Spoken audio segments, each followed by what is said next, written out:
So in the late 1930s, scientists knew that the conduction of signals in nerves was an electrical phenomena.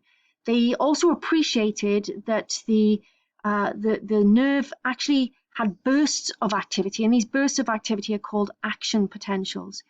But one of the difficulties in investigating nerves was the actual size. Human nerves at their largest are something like 100 micrometers, but the axon itself can be less than 10 micrometers, so they're tiny. So these guys here, Hodgkin and Huxley, they collaborated. They started collaborating in 1939, and then they got back together in the late 40s, and they overcame this difficulty by working with a relatively giant axon, which came from the squid. So squid giant axons and a technique which is referred to as voltage clamping allowed Hodgkin and Huxley to deduce what's referred to now as the resting potential and then the action potential. So we need to just appreciate what Hodgkin and Huxley were doing. So first of all, they appreciated that there was an unequal distribution of ions, which we'll come back to in just a moment, on the inside of the axon compared to the outside of the axon. They manipulated the outside solution here and took recordings, and by doing so, they tried to elucidate the effect of particular ions, principally sodium and potassium. Now, they took what is essentially an electrical stimulation and feedback system, and it's called a voltage clamp because they could set the membrane at a particular potential and they could keep it there. So what they're trying to do is to insert an electrode here, and that electrode is picking up the membrane potential across the membrane just in this particular region here. Then what they can do is deliberately stimulate a particular electrical shock at this position and record the changes that take place here using this oscilloscope machine. So what they're doing is they insert this to begin with, and what they found immediately is that there was a negative potential difference across the membrane, and nothing was happening. Before this was being used to shock the nerve, even the insertion of this showed that at rest, when the nerve wasn't being electrically conducting, there is a potential difference across the membrane here. And we need to understand what the so-called resting potential is all about to start off with. So to help you to understand this, I'm going to jump around slides a little bit. Now, this number here, minus 70 millivolts, this is the actual potential difference, the difference in electricity across the membrane at rest in humans. So that means here it's negative on the inside compared to positive on the outside. So you've got an electrical PD of minus 70 millivolts across a membrane, even when it's at rest, i.e. it's not conducting an impulse along. What Hodgkin and Huxley also did is they measured ions, and they found that there's an unequal distribution of ions. They also found that there was a pump mechanism that was involved in this process. They also looked at the fact that you've got high levels of potassium, which seems to be moving out quite a lot when the nerve is at rest, and you've got small quantities also of potassium moving in when the nerve is at rest, and then we've got this pump which seems to be putting everything together. Now, here, this comes from BioNinja, I quite like this. We've got a sodium-potassium pump, and what I want you to appreciate here is that it's a pump, it's active transport, and I also want you to appreciate that for every 3 sodiums that are moved out, 2 potassiums are moving in. Now, this pump is operating to maintain the concentration of ions across the membrane at rest.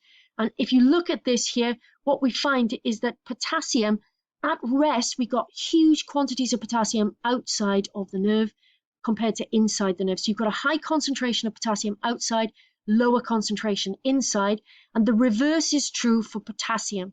So for potassium, you've got a high concentration of ions inside and a lower concentration outside.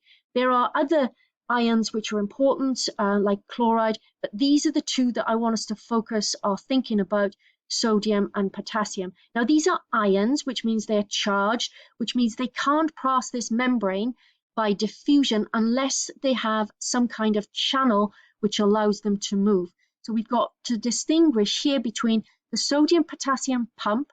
A pump is active, it's moving ions against the concentration gradient. And to differentiate that between what we've got moving here, we've got sodium wanting to move in down its concentration gradient because it's charged down its electrochemical gradient, and that needs to move through sodium ion channels. Similarly, we've got potassium wanting to diffuse outward, but potassium can only diffuse outward through potassium channels. So we've got channels which are allowing passive diffusion, and we've got pumps which are moving things against the concentration gradient. Now, I've posted this in the classroom, and it's an image that I often just scribe to try and remind myself of the thinking here. Now, you can't draw this in an exam, but it might be useful in an exam if you're asked to discuss the setup of the the resting potential, to just remind yourself of this. Now, what we've got is here, we've got a big sodium in here, we got a little sodium. It's the difference in the size is meant to represent the fact that we've got differences in concentration. The differences in concentration are here, 150 millimolar compared to 15 inside. This is meant to represent the movement of the sodium down its concentration gradient, and this is an ion channel. Now, what I want to overlay here is that this ion channel is, this sodium ion channel is what is known as voltage gated. So that means whether it's open or closed will depend on the voltage which is across this membrane.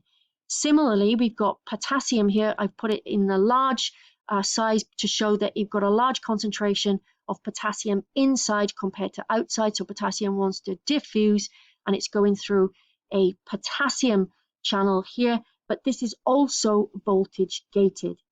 Now, voltage gated means that the number of channels which are open and the frequency of time that they are open for will change as the voltage changes across the membrane. But at rest, what we've got is a negative PD inside, a positive PD outside. In humans, this PD is minus 70 millivolts. So we need to think that at rest, at minus 70 millivolts, potassium is moving more, sodium is moving less, because at minus 70 millivolts, the potassium channels are open more compared to the sodium channels. Here I've got represented the pump. So just to remind you, this is active, so we need to hydrolyze ATP to become ADP plus phosphate. And what we're doing here is we're pumping out 3 hydrogen ions for every 2. Now, don't worry about, you do need to know the 2, 3, and I would emphasize the clip, the McGraw clip, which covers this, is a nice animation for you to look at. But what we need to appreciate is that at rest, there is a difference in the ion concentration. At rest, sodium is moving more compared potassium is moving more compared to sodium, because we've got this voltage of minus 70 millivolts. The ions, even though we've got some diffusion, are maintained in terms of their electrochemical gradients by the action of the pump. So at rest, there is a minus 70 millivolt charge, a potential difference across the membrane. That potential difference impacts the voltage gated channels.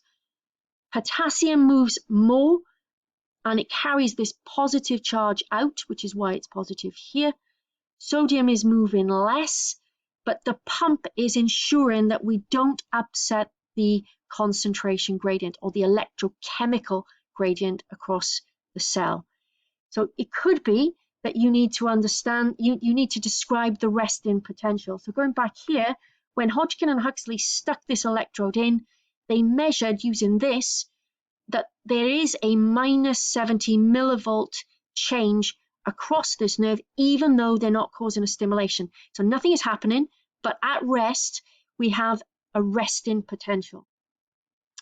So let's pause there, make sure that we appreciate the difference between active transport, make sure that we understand what a voltage-gated ion channel is, see if we can describe this idea of sodium and potassium ions moving to generate a resting potential.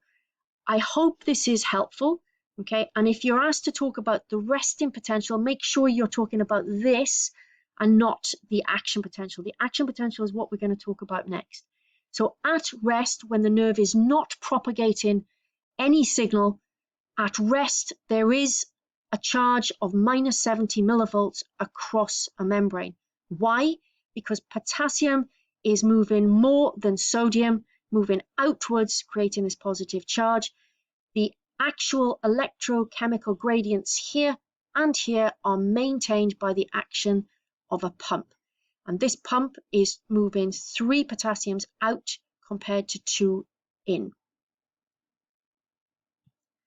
In the next video, we'll talk more about this, but this idea of voltage gated, think about opening a gate and closing a gate. And I quite like this to illustrate the point here.